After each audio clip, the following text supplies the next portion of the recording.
Good afternoon, everyone. My name is Mark Miller, and I'll be today giving you a lesson on fluid mechanics for ME 3340. And today we're going to be going over the Reynolds Transport Theorem. So before we get into Reynolds Transport Theorem, first we got to talk about a couple topics, starting off with the concept of a control volume. Now, we're used to dealing with systems, which are fixed identifiable quantities of mass, where there's a specific amount of matter within a given boundary.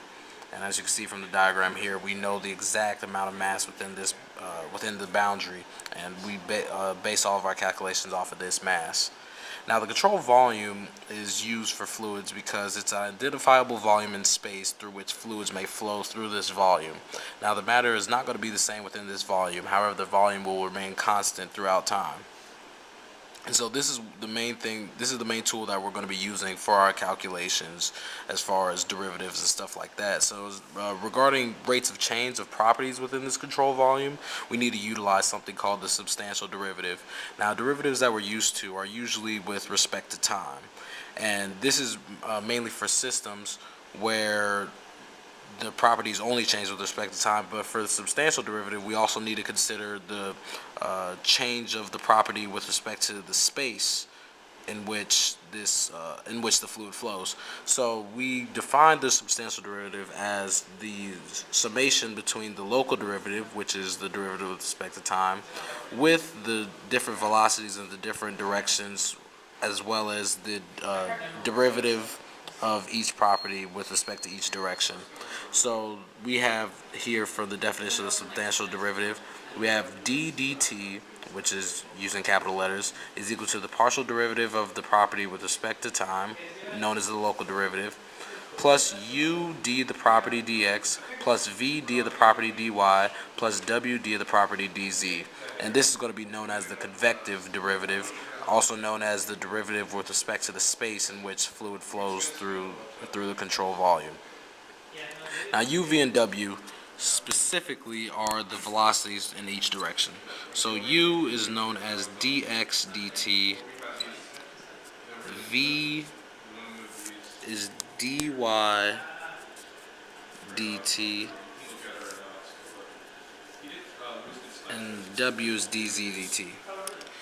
And from the multiplications of each term, you can tell that it sums up to being the property with respect to time for each of the terms here. So for example, the acceleration of a fluid is also defined by the substantial derivative of the velocity. So we have the substantial derivative of the velocity is equal to partial of the velocity with respect to t plus u dv dx plus v dv dy plus w dv dz.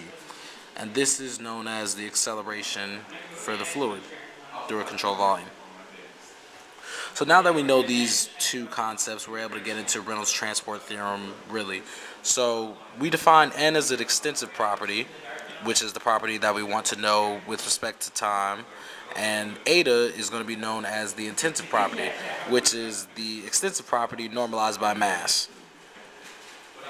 So we define the substantial derivative dn dt is equal to the integral of the control volume of the partial derivative with respect to time of rho eta dv, and this v being volume. So this is known as the time rate of change of the property within the control volume. And then next we also have another term to define this substantial derivative known as the integral throughout the control surface of eta rho v dot n dA.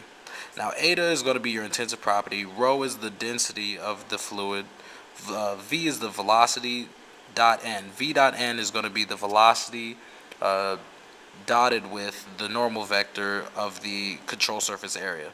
So the control surface area, the normal vector points outward from the control surface, and so this is going to be that.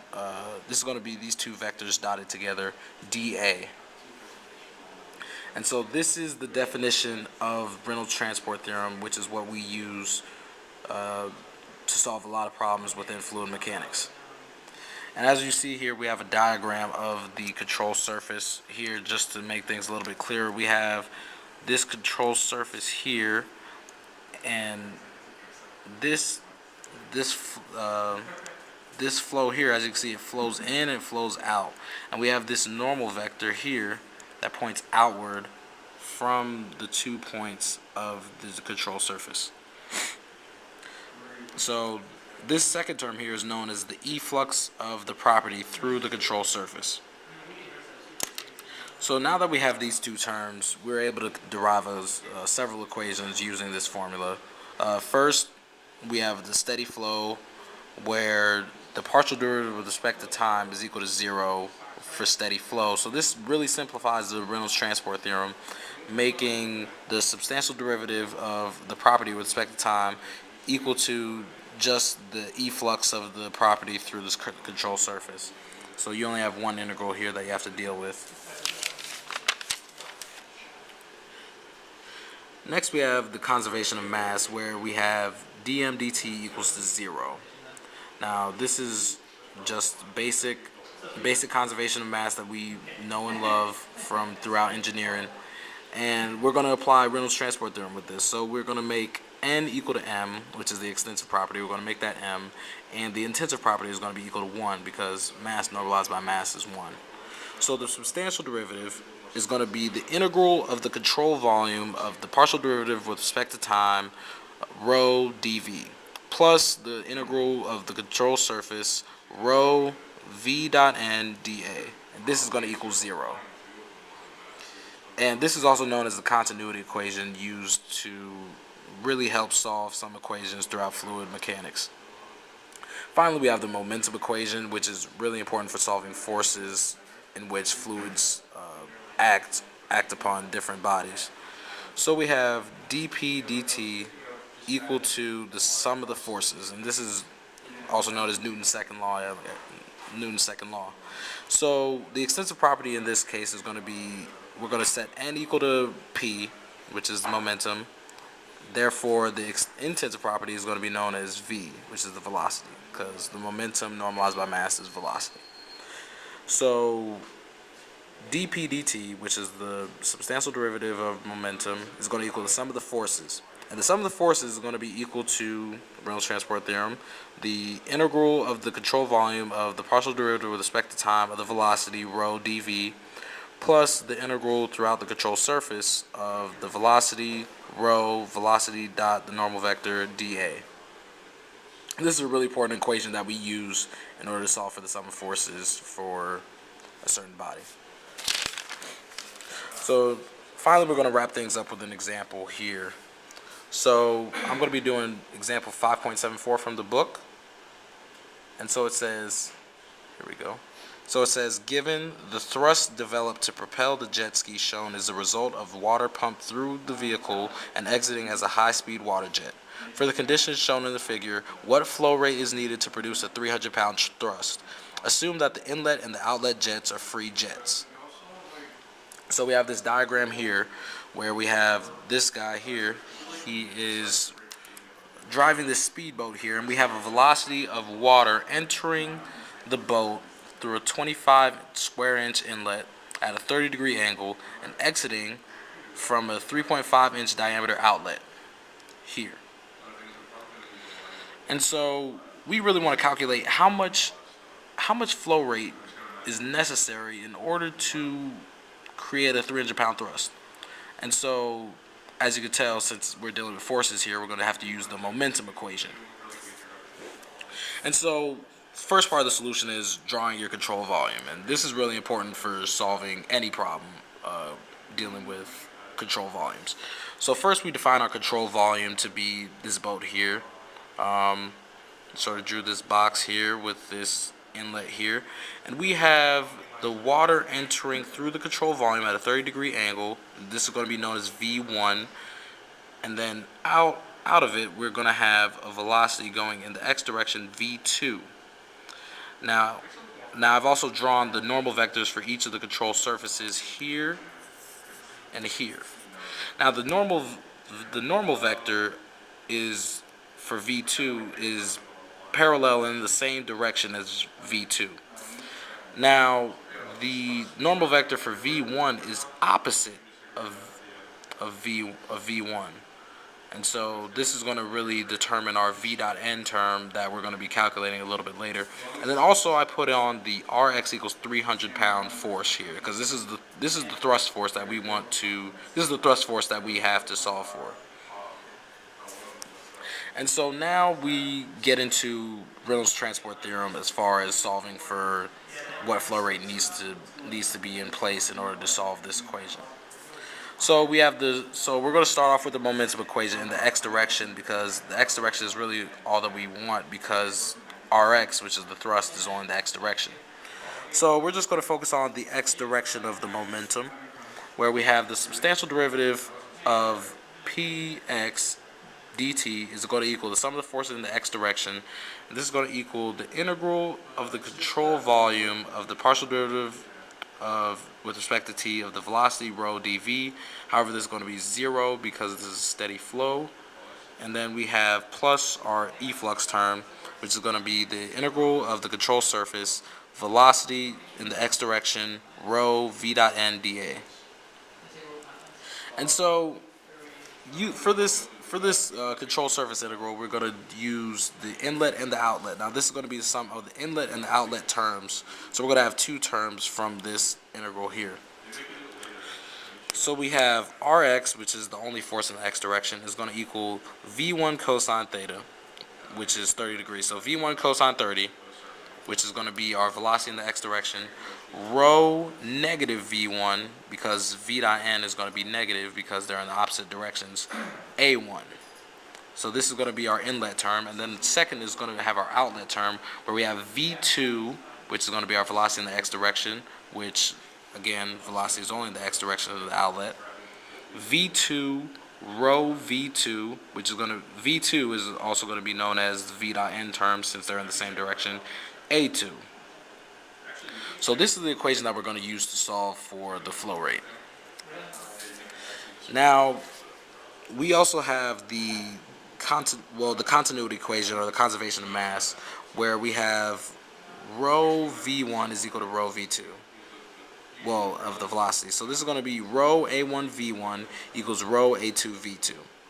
And so using this equation, we're able to simplify the momentum equation into Rx equals rho 1 a1 v1 in parentheses v2 minus v1 cosine 30 degrees. And so this really helps simplify some of the things here. So now we just need to get v2 in terms of v1, and we'll be able to solve this thing. So finally, we know that the flow rates are going to be the same throughout the inlet and the outlet. So we know a1 v1 equals a2 v2. So v2 is going to equal a1 v1 over a2. And we know all these terms because we were given this in the problem statement. So a1 is going to be 25 inches squared over a2, which is going to be pi over 4, 3.5 inches squared. So this is going to be your ratio of the areas times v1. And so this is going to solve out to be 2.6 v1. Right? Finally, we get to solve for Rx and really get this thing solved. So Rx is equal to rho 1 v1 squared a1 2.6 minus cosine 30. And we get v1 is equal to Rx over rho 1 a1 2.6 minus cosine 30 square root. Right? And we know all of these terms. So we could just solve for v1. And then in order to just solve for and then once we solve for v1, the thing's really solved. All we have to do is set the flow rate q equal to a1 v1, and we already know a1. So let's go ahead and plug in these numbers here, where we have 300 pounds over 1.94 slugs per feet cubed. Sorry, here, let me go ahead and write this down. Slugs per feet cubed, 25 over 144 feet squared times 2.6 minus cosine 30 square root. Right? So we have all these numbers here, and all we have to do is just calculate it. So this is going to be equal to 22.7 feet per second. And then, like I said earlier, we just set V1, or we just set the flow rate Q equal to A1 V1. This is going to equal 25 or 144 feet squared, because we want this all in feet instead of inches, times 22.7 feet per second, right? And this is going to equal 3.94 feet cubed per second. All right, and that is the end of the problem. So just to recap here, we used our momentum equation to solve for the equation that we're mainly going to use. We have the inlet term and the outlet term. Then we use the flux equation. Well, we set rho 1 A1 V1 equal to rho 2 A2 V2, and that's able to simplify our equation even further to Rx equals rho 1 A1 V1, which rho 1 and rho 2 are the same since we're all dealing with water. And we made that even simpler. And then we use the fact that the flow rates are the same in order to set V2 in terms of V1. And we plug this in and we solved for V1. And then once we solve for V1, we solve for Q.